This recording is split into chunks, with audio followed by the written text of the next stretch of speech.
office, Dr. Holtz-Eakin has also served on the Council of Economic Advisors as the chief economist and a senior staff economist, in addition to directing domestic and economic policy for the John McCain presidential campaign, and serving as commissioner of the congressionally chartered Financial Crisis Inquiry Commission.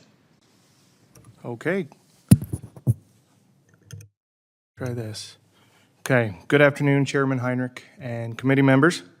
My name is Courtney Eichhorst, and I'm the business manager for the United Association Local Number 412, which represents just over 2,000 plumbers, pipe fitters, and HVAC workers in New Mexico and El Paso, Texas.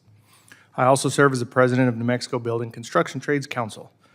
I'd like to thank the committee for the opportunity to share my thoughts on how the best in-class apprenticeship and pre-apprenticeship programs offered by the United Association of Plumbers and Pipe Fitters and the building trades are empowering our unions to meet the workforce demands driven by the clean energy transition and to construct and maintain. At the UA, we see every clean energy job as an opportunity to train workers for the next clean energy job. This is exactly why attaching labor standards that include apprenticeship utilization to federal investments in clean energy is so important. To meet the demands for skilled workers, the UA and North America's building trades unions put our money where our mouth is. Together with our signatory contractors, we invest nearly $2 billion each year in apprenticeship and journey-level training programs. Of this amount, the United Association, or the UA as we commonly refer to our union, alone invests about $280 million annually. These training investments consist entirely of private, non-taxpayer dollars. Unlike the traditional four-year college program, the five-year apprenticeship developed by the UA and other building trades unions provide individuals with the unique opportunity to earn while they learn. Apprentices in our programs are paid an increasing scale of wages as they progress, receiving health care coverage and becoming participants in retirement plans. They graduate as journeymen and women, debt-free, and with skills that are in high demand.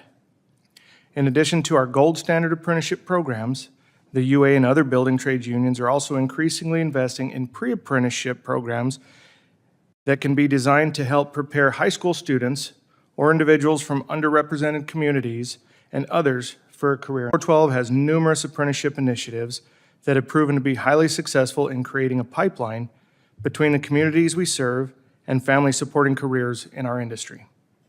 More details about these programs are found in my written testimony.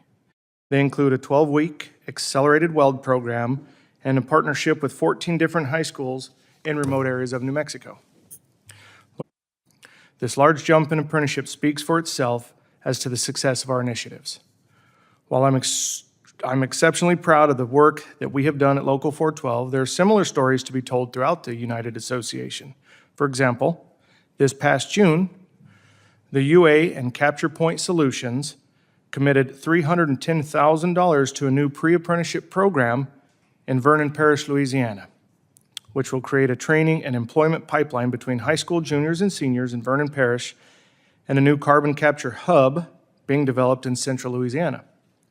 The UA has also led the way in partnering with the U.S. military to train and place veterans into our apprenticeship program through our award-winning VIP, or Veterans in Piping program. This program, which is described in my written testimony, currently operates in 7 different military bases, and since its inception has provided apprenticeship opportunities for over 3,170 military veterans. I would like to end my prepared testimony by sharing my personal experience of coming up through Local 412 apprenticeship program, which I think illustrates the value of earn as you learn. Unlike many of my fellow UA brothers and sisters, I went through a 4-year college program and obtained a bachelor's degree in marketing and sales from New Mexico State University before beginning my union apprenticeship. However, when I applied to Merrill Lynch for a job straight out of college, I was told that I needed to. When I heard this, I thought, what was the point of my 4-year college program if they didn't provide me with the experience I needed for a career? So I simply could not find a job in New Mexico that paid well and would provide me with the training that I apparently still needed. So ultimately, I reassessed the path I was on and joined Local 412 apprenticeship program. The journey that decisions put me on has been immensely satisfying, and giving other men and women the same opportunity is what motivates me to focus on expanding our apprenticeship training at Local 412. In conclusion, the UA and the building trades are prepared to meet the workforce demands of the clean energy transition because we have the best training programs and the best model. Thank you all. President Hartzler. Good afternoon, Mr. Chairman and members of the committee. My name is Tracy Hartzler. I'm the president of Central New Mexico Community College, or C&M. I also serve on the board of directors for the American Association of Community Colleges, that's based here in Washington, D.C. So thank you very much for the opportunity to be here today to discuss the significant need for a much larger workforce pipeline to support the accelerating growth of the clean energy economy in New Mexico and certainly across the country. C&M serves over 30,000 students annually in about 200 certificate, degree, and training workforce programs that range from our trades, our skilled trades, to our arts programs that allow students to transfer on to universities, but also to enter into the workforce directly. We welcome students from all backgrounds. We are a Hispanic-serving institution, and we serve a significant population of tribal band and nation members from our New Mexico tribal bands and nations. Our students and learners include high school students taking dual credit classes, both in trades programs, but also general education programs. And then also we have adult learners who are seeking a quick way to enter the workforce. I want to share a story about one of our students named Rita, who was struggling to make ends meet working in a restaurant for tips in a low wage. But she realized she had 2 children. She couldn't really help to provide for them sufficiently. So she decided to enter a clean energy industry. She started in our electrical trades program, and within 2 years completed that program, is now at a local electrical company, providing a range of services. She owns a car, she owns a home, she's able to provide for her family. But we have the resources, this critical student supports that are so helpful in wrapping around that learner to help them not only enroll, but persist and complete their program. So just as we support our students like Rita, we also work incredibly closely with our employers. We exist to serve local workforce needs and to grow our local economies. So we frequently work with employers to spin up quick programs, to review our programs, revise our programs, to make sure they are continuously relevant not only in our existing industries that are common, but in our new industries like our clean energy industries. And C&M isn't unique to this. All of the community colleges in New Mexico, but again, all of your districts and states do the same thing. We serve our students and we serve our employer needs to grow our local economies. So in my written testimony, I highlighted the variety of associate and degree certificate programs in solar and wind technology that C&M, many of the community colleges in New Mexico provide, including Navajo Tech as well. They focus mostly on installation and some of our maintenance skills, but again, these are entry points into a career in an industry where we again continue to provide upskilling and pathways for individuals once they enter those industries. So just as C&M's programming is evolving to meet changing demands, conversation with an international company who is choosing to move their manufacturing facility to the U.S. So as that facility or that company was able to take advantage of tax credits, both from the Inflation Reduction Act, also with many state tax credits to not only build the facility, they are working with federal and state-funded workforce development funds and partnering with C&M to help train their 1,800 employees who will be coming online here in the next about 18 months. So again, like most community colleges, I am challenged with providing and developing strong that many of you supported in the last couple of years. In addition, the American Association of Community Colleges supports continuing the Strengthening Community College Training Program and Strengthening Institutions Act. Again, those are included in both the House and the Senate Labor Human Services appropriation bills. We're pleased with those. But we also seek recurring funding. We use some of that from the federal and the state government as well. Again, we also are grateful for the support that the federal government provides to our students who seek access. So I would encourage the Congress to consider supporting Workforce Pell so that individuals who are seeking that quick entry into the workforce and that quick start into a career that's going to be successful for them and serve our communities, including our clean energy sector, that they are able to use federal grant dollars in addition to a lot of the other state supports that we're able to provide. So with that, I just want to say that it's critical that community colleges receive the federal support for jobs programs. There's no question that employers come to community colleges to design and provide responsive programming, and that learners come to us to find a better life and the resources, then the programs they need to help them achieve their goals. We are trusted, we are valued, we are capable, and that's why employers and students come to us. So Americans clearly understand the important role and value that community colleges provide. And I think with the support that we need, I'm confident that we will be able to continue to provide the workforce solutions that our communities and states require to support the booming clean energy economy, not only in New Mexico, but across the country. Thank you. Dr. Beach, the floor is yours. Very good. Thank you, Mr. Chairman, ranking member, members of the committee. It's a real pleasure to be here and be on this panel with my colleagues to talk about this extremely important topic. And I'm just really pleased, Mr. Chairman, that great demand for new labor in this growing sector. And the 3R, and I'll start with program effectiveness. I think this is a really important one. It's a classic one when we're talking about government training programs. I'm sure you're all familiar with this. It turns out that directly funded and managed training programs by federal agencies, job retraining in particular, not so much adult education, which seems to be quite effective, but training for a job or job retraining, they just don't seem to be as effective as we want them to be. The people who enroll in this training may be not typical of the class of people that you would normally think needs the training. And so there's a self-selection problem, which is a classic issue with the training programs. And not controlling for that particular, what's called unobserved characteristics, is what makes these appear to be effective, but really not effective. So how does Congress determine effectiveness? And here's where you need to build this into your legislation if legislation moves forward. You need to have what are called randomized tests. So you pick people who would be in the program at random, rather than having them identify themselves. And you pick people who are in the program, and you pick people who are not in the program and are different. Did they have different outcomes? When Mathematica did this study for the Department of Labor, I was not at Labor at that time, it was just before I started my term. They looked at a whole host of programs, from job training, Job Corps, about 40 programs. And they did these randomized tests for a number of these programs. Sadly, they didn't find too many of them to be effective.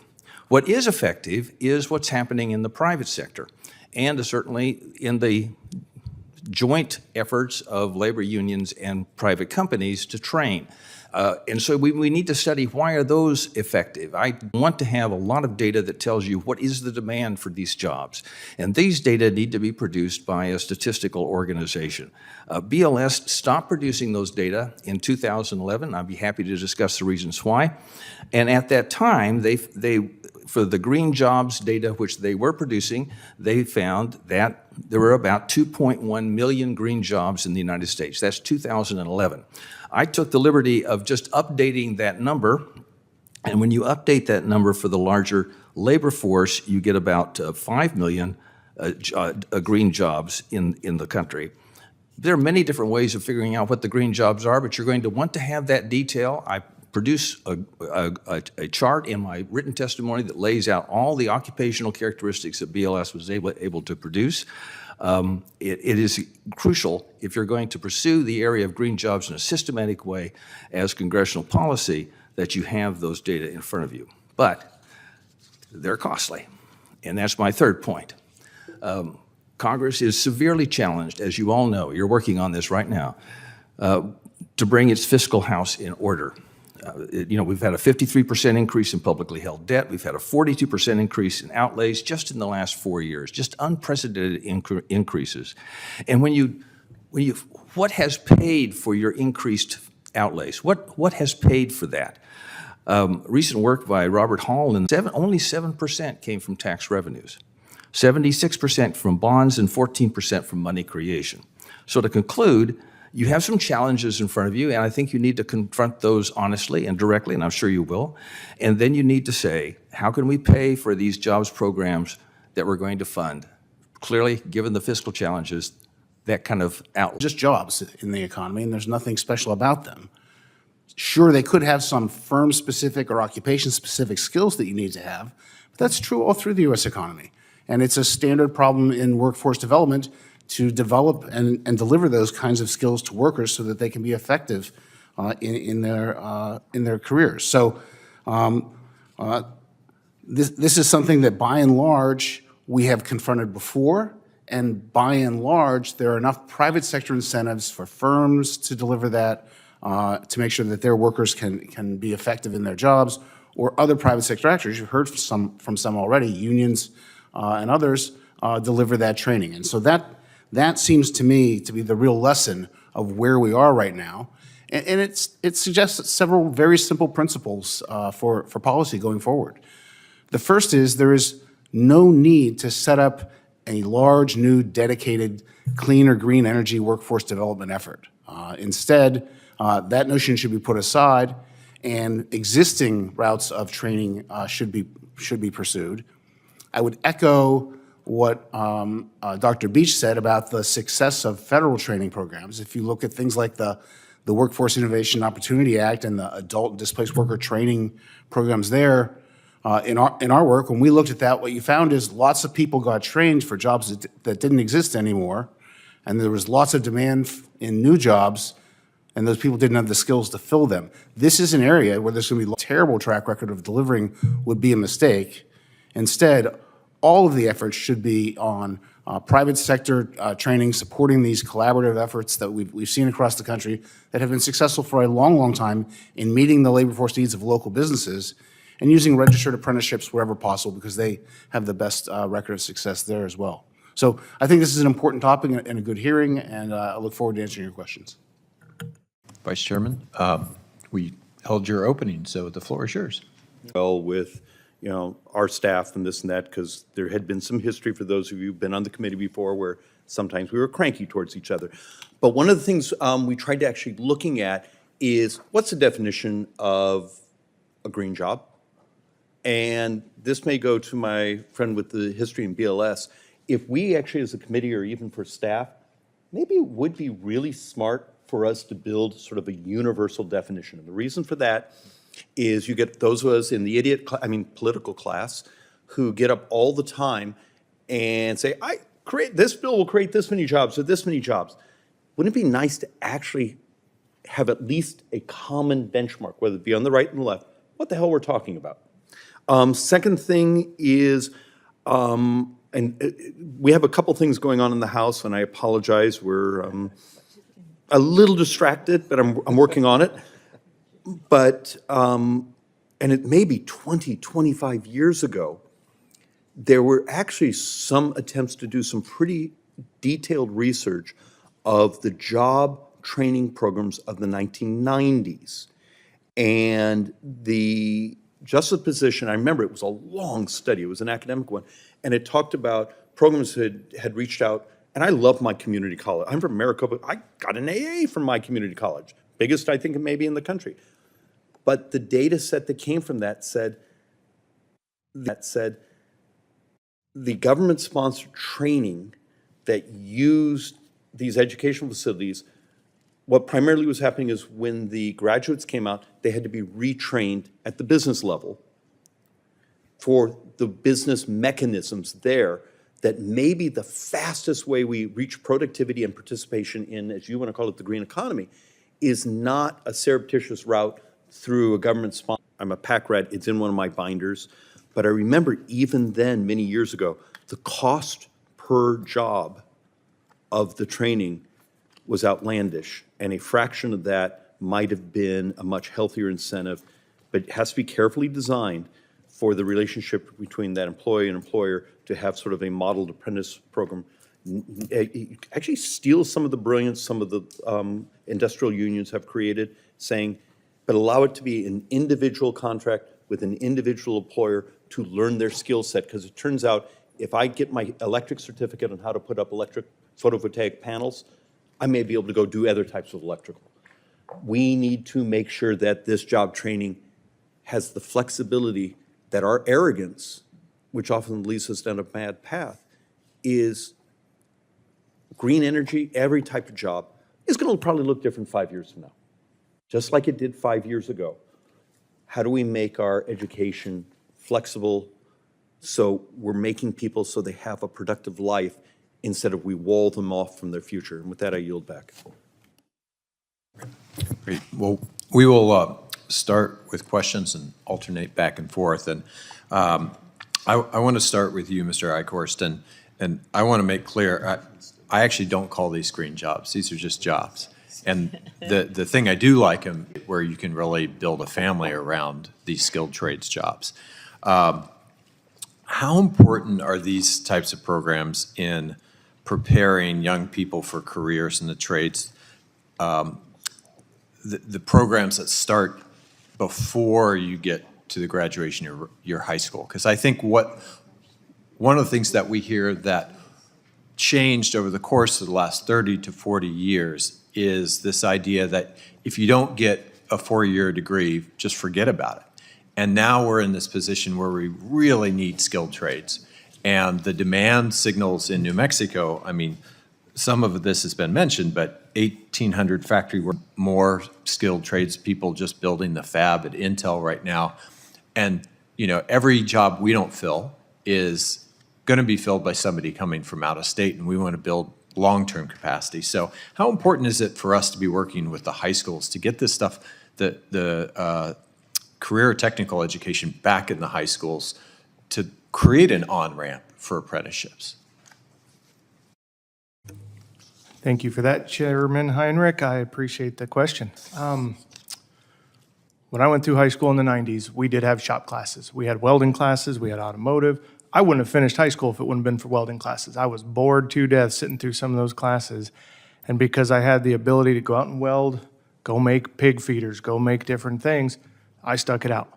And then I went to college just to prove everybody wrong that I wasn't going to, I think. But right now, perfect example, Los Alamos National Laboratories. They're going to demand an additional 1,500 craft workers. That's just the men and women that build the facilities by 2026. Espanola Valley is a beautiful part of the state. It's one of the most beautiful areas in America as far as I'm concerned, but they've had issues with dropout rates. They've had issues with drugs. They've had a lot of issues in the past. What this does, when we get to go in and talk to these students before they graduate high school, is we let them know, look, you need a high school diploma. You need to start you down the right path. You're going to be making money. You're going to have insurance like nobody else has. You're going to have pension, real retirement plans that nobody else has. All you have to do is keep your act together, keep your nose clean, graduate high school. We'll teach you how to weld. We'll teach you the electrical and family's existence. You'll be able to afford a home. You'll be able to do what you need to do with a spouse and children and all the exciting things that, you know, most of us wanted with the American dream. As we get to these high school students and we can do these apprenticeship readiness programs, we get through the OSHA 10, we get through the first aid CPR, we get through the basics that every high schooler should have. I've had apprentices come in at 18, 19, 20 years old. They've never swung a hammer. They've never used a shovel. They weren't lucky like I was to have a dad that forced us to do manual labor and actually made us get outside and clean the stalls and work on the pens and take care of the animals. I was lucky. But a lot of these kids never had that opportunity. So if we get to them young enough and we explain, look, you like working with your hands, you like working on a computer. A lot of our jobs now are very technologically advanced. So we get to them younger, they have a career path, they think, oh my gosh, I have something to stay in school for. I have something to look forward to. Maybe I shouldn't go try some drugs. Maybe I shouldn't do something stupid. Maybe I should stick with this. We get them in these programs and our instructors came from the same place. Maybe they had colorful past, maybe they had a crazy childhood, and they can explain to these young men and women, look, you have a heck of an opportunity for a long-term career. So thank you for that question. It's good opportunity to get these students in as early as possible and get in front of them, let them know that they have a lot of opportunities. Vice Chairman Schweikert. in Phoenix. I have a full welding setup. I was not allowed to marry my wife, are all master welders. For the record, Mr. Eichhorst knows this, but I actually did a DIY on a heat pump over the August break. Really? Just for the fun of it. Oh, God, now I need to put up my plumbing so you and I could maybe start a video competition. As long as we're not both on a desert island, right? Okay, that's sort of internal joke. Now to a point of seriousness, and this is actually, I need my 2 PhDs to actually bounce on something. Degrees or, has chosen military, this and that. What's my actual population that's available to become a skilled craftsman, a skilled, journeyman? Sure, every year we get about 2 million people who enter the labor force. Okay. Some of those are from foreign countries, and some of them are native-born. We've got about 5.5 million people who are dropped out of the labor force, but tell us each month that they would like a job if a job was available to them, and we ask them, why don't you find that job? And they say, well, it's either training or I've been out too long and my skills are... So I would say the available labor force at a minimum is between 7 and 10 million people. Really? Okay, I didn't have you as high as 10, but we've been reflecting the 7 and looking at... So, because one of the misalignments is, 7, and then we will hear things saying, but there's 20 million jobs. Right. And tell me, from your expertise, what's my misalignment right now of just raw population, skilled or but who's not in that labor participation and available labor opportunities? Well, first, the biggest one is space. A job may be in New York, but the person who is looking for a job may be in California, and so they can't travel to the job. So that's a big one. And Dr. Holtz-Ekren, one of the things that's coming back to us, particularly on this type of labor skills, is particularly, you have a great wind asset, as New Mexico has one. You build, but then it's over. And now you're back into a migration requirement. It's sort of the urban-suburban issue compared to where so much of green, let's call them green jobs for right now, for lack of a better definition, are often in rural, more difficult areas. The reality... We've had state-to-state labor migration for a long, long time in the United States. That I'm not worried about. The more difficult part will be the public services, the police, fire, schools in places that did not have those populations before, getting those up to scale quickly as they're building these projects. But then you have the second half, then those populations disappear. It's sort of like the dam economics of, there's some great stories like, for my Lake Pleasant, Lake Mead, populations, and then they crash. Yeah, it's the recurring fixed costs of just doing it in different spots. And I'm not worried about getting people from place to place, but the fixed costs you're going to incur in those places are real. If you were to approach this whole subject, what's my most elegant way of building a well-skilled population that's available for at least this and future technology? What would you do? So number one, it's not about the money. First of all, there isn't any money. I'll just stipulate that. And then, we have spent about $200 billion since 2001 on graduate medical education, and there aren't nearly enough doctors, nurses, physicians, assistants. It's not about just money. And the second thing I'd say, the lesson is, don't try to bring something to scale. President Hartzler is doing a great job. Do not replicate that all across the country, because it's a great job in that location for that demand for labor with those firms. And we repeat this error all the time. Decentralize this as much as possible. Do it at the local level through the private-public partnerships and or private firms. That's going to be the most successful way to do it. And certainly don't try to create green jobs. Create jobs that could be green or blue or yellow. Give people skills that are transferable from sector to sector, because we don't know what this will look like in 5 years. Dr. Holtz-Ekren, thank you. You got to my punchline without me having to say it. Thank you, Mr. Chairman. Senator Klobuchar. Thank you very much, Mr. Chair, and thank you for holding this very, very important hearing. Couldn't be more timely with everything happening. I guess I'll start with you, Mr. Eichhorst. Talk about the debate stage that kept saying we're not going to have a shortage of sports marketing degrees. We're going to have a shortage of electricians and plumbers and, of course, nurses and doctors. And I pissed off everyone that had a kid with a sports marketing degree, but if it really worked well for me. But if you could answer the question. Absolutely. Thank you for that. I'll answer it to the best of my ability. Allowing policies to require registered apprenticeship programs, that's one of the things you just talked about. That's been fantastic, and that helps increase the amount of apprentices needed, right? But making it on a local level helps a ton too. If you go to an area that has predominantly not done anything that could be considered green or energy type, they may not need very many apprentices. So if you go to the areas that need them, you can train there, you can train for what they need, and those skills can be transferred anywhere in the country. And I'll give you an example. What's nice about the unions that I'm used to is, so the UA, we're across the entire United States, from Seattle to Florida. If you're training for a MedGas certification to build hospitals, and I know this isn't clean energy, but this is an easy example, you're doing the exact same training in California as you are in New York. You're doing the same training in Seattle as you are in Florida. So if we're working on a very specific type of alloy, or they had some different things we weren't used to, we developed a training program in Albuquerque. We were extremely successful with it. We did a great job. We had apprentices welding on this facility because they went through the UA's. Our welding standards are extremely stringent. They went through the UA's weld program. They were certified. Those same students went up to Malta, New York to weld on Global Foundries. Some of them are in Phoenix right now. Senator Moran and I have a bill on increasing the partnerships between the colleges and apprenticeship programs. Senator Braun and I have one on expanding this certain tax advantage savings accounts to be used for skills training, apprenticeships, as well as some degrees in these areas. Talk about what you think we could be doing better. I think the policies you're discussing are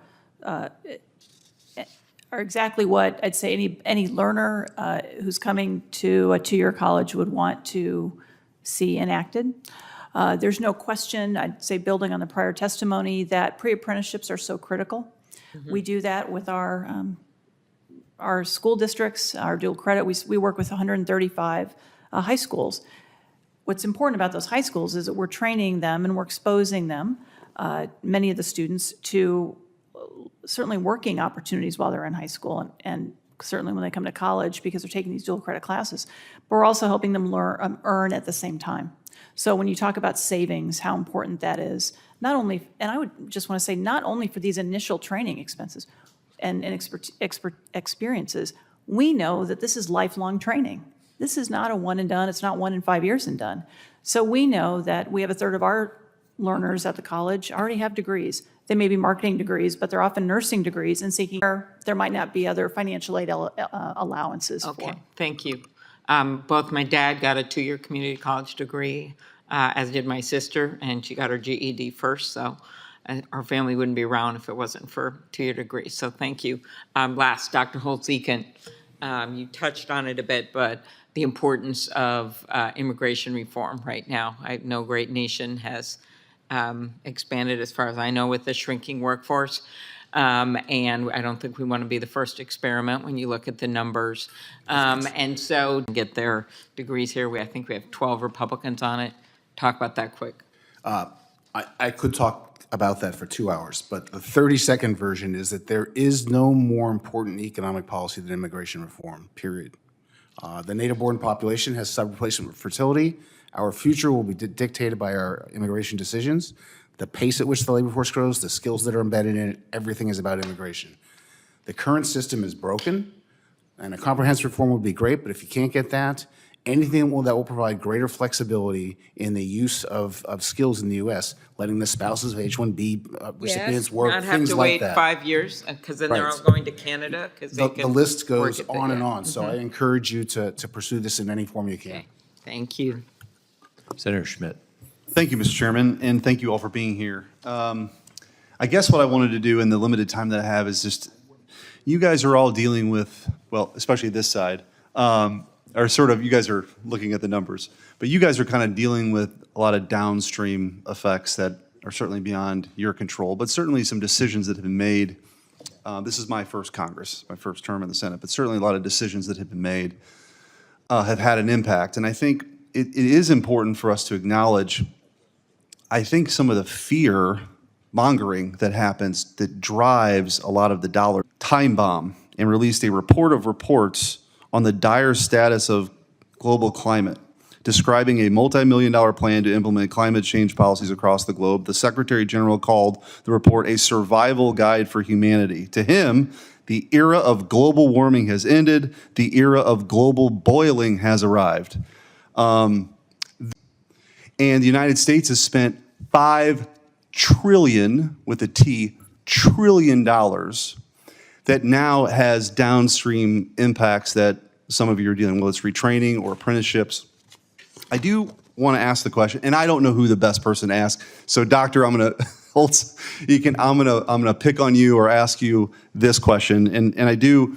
We've spent this amount of money, and I think the number is, in order to affect temperatures by 1/3 of a degree Fahrenheit, the amount of money that the United States would have to spend to do this, even if you accepted that premise, is nuts. There's a trade-off. There's opportunity costs, right? We're talking about money for training programs, and here we are now driving investment in other places, including China, where a lot of these rare earth materials are mined. We've hollowed out the middle class for a lot of these industrial jobs that have gone other places. But as it relates specifically to this, whether it's for wind energy or solar, if you accepted the idea that we're controlling the weather, if China and India are not on board with this, which they are not, I mean, they're building coal-fired plants, 3 a month, 3 a month. What are we doing? Is this a trade-off? This money, in your expert opinion here of how we're spending money, is there a return here other than a loss of jobs that we have to retrain people for? So I am a long time participant in the debate over climate change and have done this at the CBO, the McCain campaign, and more recently. And I believe the current strategy is not going to be effective. The idea that you can simply subsidize everything and get the U.S. to a clean energy portfolio, I think, is mistaken. I'm not going to belabor it, but I think that it's not going to work. And the lack of international buy-in means that it'll be futile in the end from a transition to a green job. And I think that, and you don't, Mr. Eichhorst, you don't have to comment on this if you don't want to. This is probably more of a statement. I think what we're seeing play out right now in the auto industry is sort of the tip of the iceberg. Ford Motor Company lost $4.5 billion on their EV vehicle. I have a Wentzville plant. In Wentzville in Missouri, there's a GM plant. $4.5 billion would go a long way, I think, in having the parties come together. And my big concern here is that this obsession with this agenda is going to continue to bleed jobs. And we're going to keep having to have conversations about what sort of retraining makes the most sense, whereas if we were making better decisions here, we wouldn't need to have this hearing. So thank you for being here. Mr. Eichhorst, if you want to comment. Yeah, feel free. I just didn't, I know that's not why you're here to testify, but it is certainly something near and dear, I know, as a union guy. Yeah. Can I add one thing? Sure. Absolutely. In terms of downstream consequences, I think the one that should not be forgotten in this setting is a lot of these efforts are making up for failures of the K-12 education system. And the most important thing we could do would be to take on and improve that system. I mean, the evidence is overwhelming that it had failed for 10 straight years and got worse in the pandemic. And so having to train someone in a 2 or a 4-year setting because they didn't learn anything in school is a real problem. Mr. Eichhorst, I'm going to ask you to answer his question. Are you seeing jobs go away in New Mexico because of these policies, or are you seeing demand for jobs? Thank you. I'll answer it to the best of my ability. We're seeing a higher demand for jobs because of this. One of the nice things is everything that we build, whether it's green technology or coal burner, requires maintenance. So I will not be in the labor pool in 20 years from now, but I see the transition there. A lot of these folks have developed through the years. And when I first started in the welding industry, it was nothing compared to like it is now. So in 20-something years, we've learned new technology, we've changed it up, and I see within the next 20 years, it'll be totally different again. So it's a good opportunity to learn now. Thank you, Mr. Ikorst. Representative Moore. Thank you so much, Mr. Chairman, and let me just thank all of the witnesses for participating in this very, very important topic. I was able to peruse some of the testimony that I may have missed given my late departure, but from what I can gather, Mr. Holtz-Eakin, and welcome back to the Joint Economic Committee. Thank you. You're no stranger here. You and Dr. Beach are basically saying that a young person who graduates high school and maybe somehow gravitates into a private business is no better off or worse off than someone who has gone through, say, the community college with Ms. Hartzler and learned some skills or picked up a certificate or gone through some of the community-based programming. And I just want to be clear, you say all the data and that, maybe some great for society, positive benefit to society as a whole, but that training had a negative benefit. And so that, and then the notion that the private sector is so much better prepared to train people for jobs that are wanted at that time.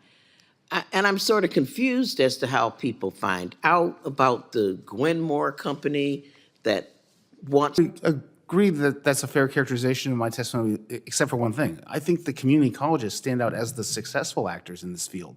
I mean, they really have been good at identifying the opportunities in the area, the skills needed for those employers, taking individuals who may have finished high school, may not have, may have left another job and getting them into the labor force successfully and getting them employed. That's the success story.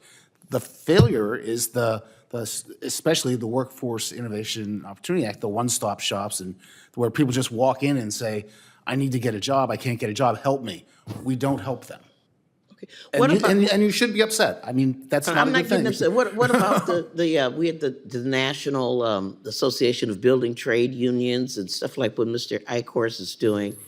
How would you characterize they are spending like, did you say $280 million or something a year for training? Is that a waste of money that they're in the private sector? No. Again, those are the ones that work, and those should be applauded and supported, and we shouldn't expand the other ones. Okay, then so listen, my time is waning, so let me ask. I'm very curious because I don't know who said it, but someone was in here talking about providing these kinds of trainings to TANF recipients. Those are the poorest of the poor. Is that an example of people who would be better off? Self-esteem, I've heard all kinds of training programs for people who are on TANF, help them with personal problems that they may have, like alcoholism and so forth, but these training programs which have these benefit cliffs and time limits, this is a wasted money. Scientific studies where they do randomized control tests indicates that the value of those government programs that are run by the government in government agencies is not positive. Now, that doesn't mean that they don't do some people some good for a while, but over their lifetime, there's not that much of an improvement. However, studies also indicate that the real bang for the buck comes when you partner with businesses, you partner with labor unions that know what jobs are needed because consumers are giving them signals, and then we partner with the educational establishment to deploy that training in a cost-effective way. That is effective. So if you want an effective program, rely on the private sector, rely on that partnership, get away from programs that are directly run by the government, because I think all the evidence seems to be pretty much coming in with, well, it's just not proved out to be as good a thing as we thought it would be. Well-intentioned, but we're just not quite delivering. My time has expired, but I will extend to myself some personal privileges to be able to say that the only kinds of programs I can think of that are really run just exclusively by government are these programs for poor people like TANF, where they have you, raking up the leaves in Central Park and then dump them back on the ground so the next welfare workers can learn how to have dignity and scrape them. So, Mr. Chairman, thank you for your indulgence, and I yield back. Representative Byer. Mr. Chairman, thank you very much. And Mr. Ranking Member, I appreciate this, and really important topic, and I'm fascinated by it. Let me quote our president right now, who said many times, the middle class built America and unions built the middle class. And what we've seen as union membership has gone down over the last 50 years, the income gap has grown ever larger between the average American and the top, and our middle class has gotten smaller and smaller. And you hear virtually every article talks about how many people feel the American dream isn't reachable anymore. So, Mr. Eichhorst, how do we stimulate? That grows union jobs well is project labor agreements. To have some of these that include registered apprenticeship programs. I've seen individual companies come from all over the United States, and they'll set up shop and they'll say, we've got an apprenticeship program. There's no program set in place. There's no standards set in place. There's no way that these students are advancing, but they call it a registered program. The registered apprenticeship programs that are approved by the government, that are actually looked at and were audited quite often, they do require certain steps. You have to pass certain, either it's an ability test or a written test. There's always methods to this. Once you can pass these, you continue to move on. Having those in place helps a ton. That really does require more apprentices. We can have 1 million jobs out there, but if these jobs don't have a way to require apprentices, how are we going to train these individuals to fill these jobs? Our workforce right now in the state of New Mexico, in my local union, our average plumber or pipe fitter is 50 years old.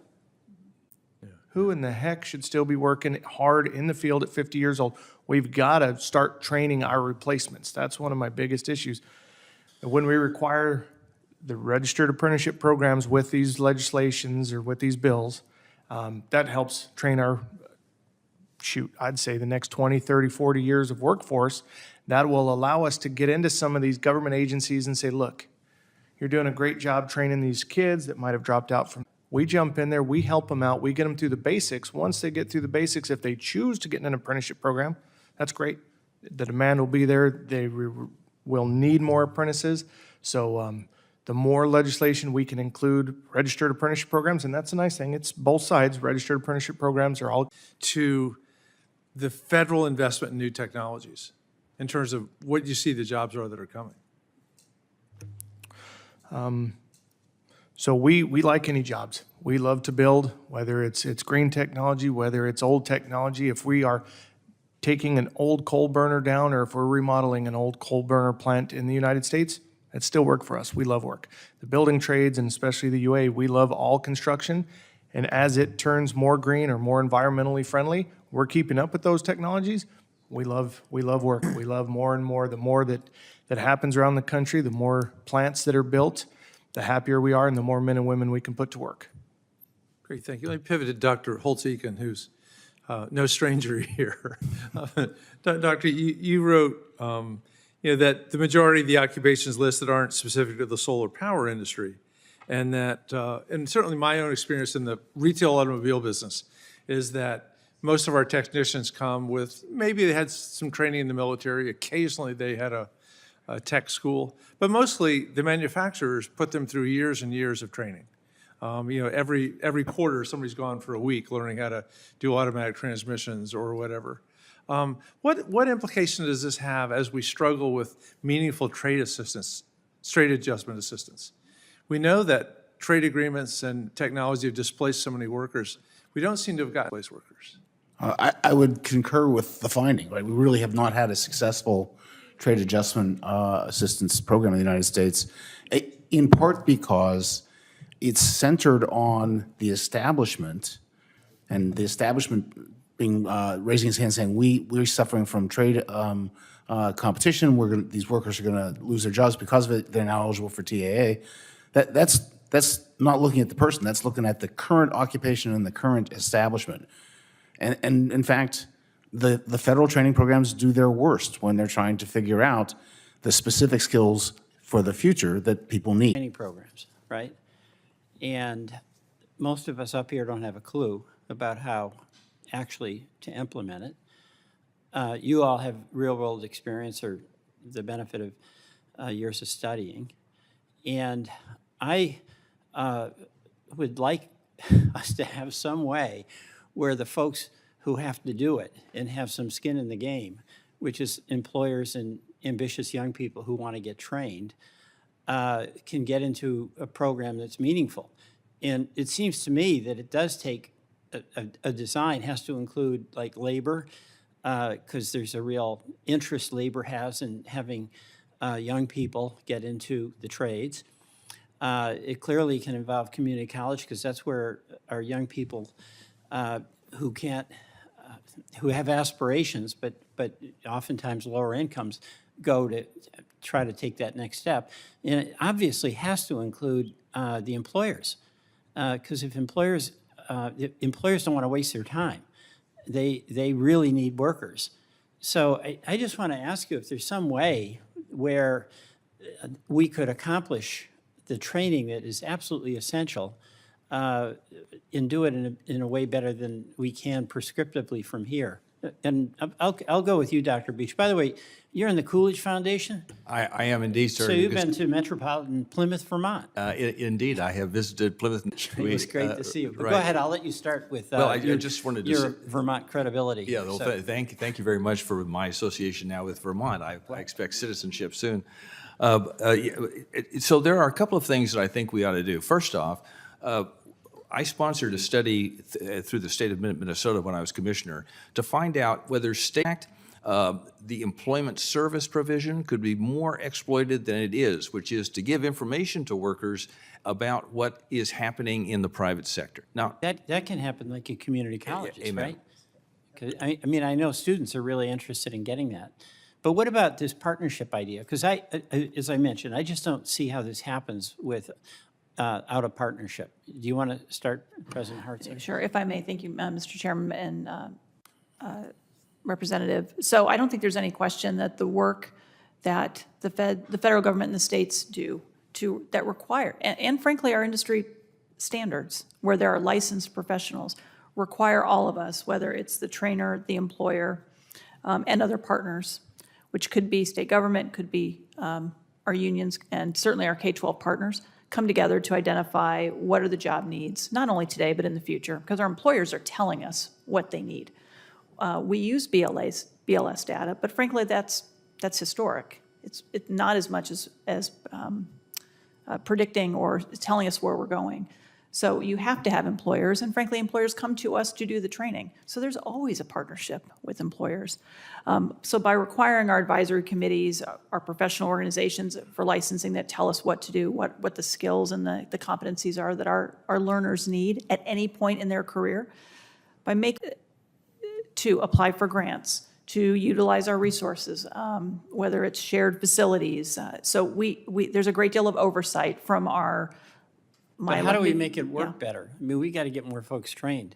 I mean, including in the trades. You know, there is some money in the Inflation Reduction Act to train on energy efficiency. That was something quite important to a lot of us, especially to me. But you know, if you want to, what they're saying these days, if you want a plumber, you got to marry one, right? So there's an issue here about getting people who could have a really good, well-paying career that gave them the option of staying where they live. Mr. Eichhorst? These young people, we bring them in. The UA and Navajo Tech started a plumbing program there because a lot of these young men and women have no idea what they're going to do once they graduate high school or a community college. This gives these young people the opportunity. They say, you know, I don't want to leave home yet. I'm helping mom, I'm helping grandma. You know, once I get a real job, I can help them a little further. And if there's some governmental assistance to get them through this program, they go through the community colleges. They come out with a certificate or a degree, which is phenomenal. They get the basic training. They come to us with direct entry and advanced placement. So instead of starting out as a first-year apprentice that doesn't need to know anything, they come in as a second-year apprentice because they've got their basics, they've got their CPR, they've got a bunch of the things needed. So that model works really well. If at 18 years old, I had no idea what I was going to do with my life. I'm 47, I still don't know what I'm going to do with my life. I still don't know what I'm going to do when I grow up. But at 18, if some of these young individuals, they don't have to be young, anybody, can go to a community college and say, maybe I'm interested in electrical, maybe I'm interested in welding, maybe I'm interested in plumbing. They go in the weld shop and they burn the heck out of themselves, they're done. They want to become an electrician or a plumber. So this gives them an opportunity to not go into a program and fail. This allows them to think, okay, I don't mind getting wet, but I don't like being shocked or burnt, so I'm going to be a plumber. So this gives some of these people a great opportunity to think, and then they get direct entry into several apprenticeship programs. Thank you. Thank you. We're going to try to do a real quick lightning round of second, just because this has been such a great discussion. Dr. Hartzler, workforce Pell. How would it change things if that were in place tomorrow? It would give immediate federal aid to individuals seeking training in high-demand industry, I'll say industry certified or in. One of the places where we should be trying to open the aperture for more training is the partnerships between community colleges and employers. One of the places we could open that aperture is the partnerships between the skilled trades and employers. We should be doing more apprenticeship-based or work-based learning. This is super helpful. I'm going to turn things over to the Vice Chairman, but thank you all for your time today. I'll have a closing statement, but I think you guys have all been very helpful in this discussion. And you took all the fun of it. You basically asked the, there's a slightly non sequitur, but there's a reason for this.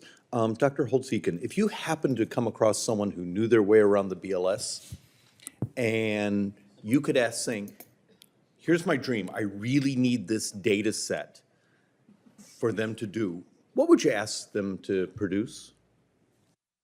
Oh, I think he already answered the question, and he is the guy who knows his way around the BLS. Oh, really? So, That makes it so much easier.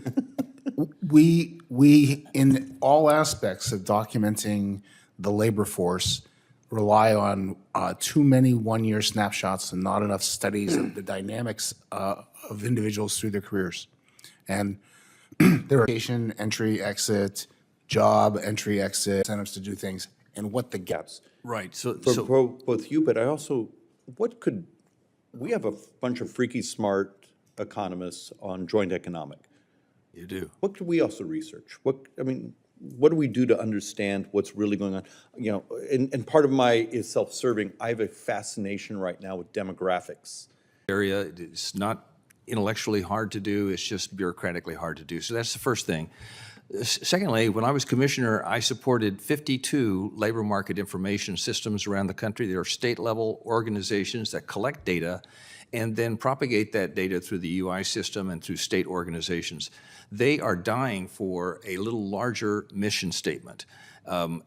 Many of them I've supported through grants to do that larger work, to actually look at how they could expand our knowledge of the demand for labor, the supply for labor, the training requirements, the apprenticeship opportunities. So I think better supporting the labor market information system, which has existed since the Wagner Act in one form or another, is an area of extremely low cost but high return for all of our labor questions. We've had sort of a radical side discussion of how much of some of this base level data could be almost crowdsourced, Right. not collected in the lot. traditional survey method. Yeah, a lot. And therefore, it would also change the cost Yeah. of collection models. The Yeah. fact of the matter is, how much of our lives are on this, and this could be one of our most powerful understanding of in and out of labor, where they are geographically, the types of projects they're on. So, and this is not Democrat or Republican, it's just, we often lack a lot of the tools to be intellectually credible on the things we absolutely know are true. Closest I'm going to come to giving a closing statement is, I love this committee. I want us to do good things, and then you and I will fight through the partisan divide later. But right now, our battle is knowing what's the actual facts. You know, what is my actual labor shortage? What is my actual shortage of available labor? You know, and then we'll do skill set districts start to shrink. The reality's here. Now we got to figure out how to deal with it. And with that, I yield to you. One of the great things about this committee is the vice chairman and I agree that data is a good thing. Representative Moore for the lightning round. Lightning round. Let me pick up where Representative Swigert led off. You know, to say that there's shrinking population, that's in Arizona. That there's a very fast-growing population of Hispanics in this country. There are African Americans, there are people, there are labor shortages, not because we don't have people, but because people don't have these skills. Am I wrong about that? There are people, but they need the skill set. What role does government have in helping get people through the pipeline? Dr. Holtz-Eakin has already said, you know, that they need to, I still have the little clock my boy made in shop. It's kind of raggedy right now, but I still have it. We need to invest more in the K through 12 public education system because people graduate from high school, they don't, you know, even though you say there's no such thing as a green job, you know, they might think it's really cool to work on solar if they knew about it. So what role does government have? Let me just back into the immigration question again. Fact, we think it's a fact. Last year, that would be 2022, the labor force grew by around 2 million, just around there. 900,000 because of natural people born in the United States, 1.1 million because of people coming from other countries to the United States. The UN projects that the United States, if it has a reasonable immigration policy in place, will be one of the fastest growing countries in the world. By 2100, while China and India are actually shrinking, the United States is supposed to grow, but almost all of that growth is from immigration. So if that's the case, then the edge today, and it's not going to be a government program. It's going to be all local, and it's going to be all through colleges and community colleges in our educational system. Well, I mean, that's government too. They got to be funded some kind of way. Well, I think they do have to be funded in some fashion, but you got to be careful not to direct those programs because we are a big country with lots of pockets of cultures that are very different from one another, but from a standpoint of population, I want to persuade this committee not to think about the population shrinking. That's not our problem. That's India's problem. That's China's problem. Our population our problem is it's going to be growing like Kenya's. It'll be the fastest growing population in the world by 2100. So yeah, we've got some really interesting challenges ahead of us on that front. Thank you all so much. Thank you, Mr. Chairman. Senator Welch. Well, I was impressed with the three things everybody agreed on. So what are the problems? I didn't get a chance to ask you, Dr. Holtz-Eakin. What are the problems with the existing the job training programs? You probably went through this, but just very quickly. So I think my written testimony has reference to a 2019 study that I did with a colleague, and what really stands out is the mismatch between the skills that are being delivered in those training programs and the things that are needed by employers. We're training for jobs that don't exist anymore, and we're not training for the jobs where it doesn't want. It's not going to work. So does that argue for something like what Dr. Beach is talking about with decentralized in local administration? It argues to be on that side of the table where they're paying attention to what the employers need. Seriously. Yeah. Well, thank you. That is the future, Senator, is to, in a very constructive and non-invasive way, is going to be the key role that the federal government will play in the future. Its profile in job training will shrink, while the profile of the local organizations will grow, and that's exactly the way it has to be. And you feel comfortable with that, the community college level, at the union level? Yes. If I could add just one thing, you asked him at one point sort of what should be in a program, and I just want to emphasize something that was in Dr. Beach's testimony. Every program should have built into it program evaluation. The key is not starting things. The key is stopping things that aren't working. And the ones that I reviewed are still there, and they're still funded, and they're not working. That money should be going somewhere else. Thank you. Thank you very much. Thank you, Mr. Chairman. I want to say thanks to our witnesses. This has been a great conversation. I think we got a lot out of it. Thanks to our colleagues who came today.